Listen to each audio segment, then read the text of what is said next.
ලෝක සාම්‍ය ප්‍රාර්ථනා කරමින් ඇමරිකා එක්සත් ජනපදය පුරා සැතපුම් දහස් ගණනක් පාදචාරිකාවේ වැඩම කරන පූජනීය මහා සංඝරත්නය කෙරෙහි මුළු ලෝකයේම අවධානය මේ වන විට යොමු වී තිබෙනවා.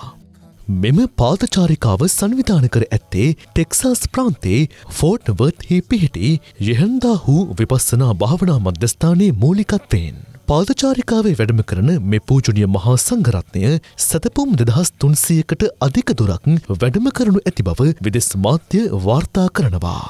මෙම පාදචාරිකාව මේ වන විට දකුණු කැරොලිනා ප්‍රාන්තය දෙසට වැඩම කරමින් සිටිනවා.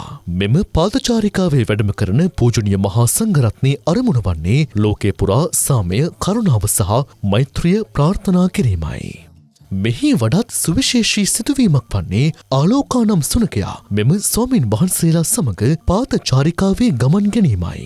මීට පෙර ඉන්දියාවේදී සිදු කළ මෙවැනි පාදචාරිකාවකදී මෙම වීදි සුනකයා ස්වාමීන් වහන්සේලාට හමු වී තිබෙනවා. ස්වාමීන් වහන්සේලා මුණගැසුණු දිනේ සිට දින 112ක් මෙම සුනකයාද ඉන්දියාවේ පාදචාරිකාවේ ගමන් කර ඇති අතර ඇමරිකාවේ මේ වන විට ක්‍රියාත්මක පාදචාරිකාවේද මෙම සුනකයා ගමන් ගැනීම කාගේත් අවධානය දිනාගත් සිදුවීමක්.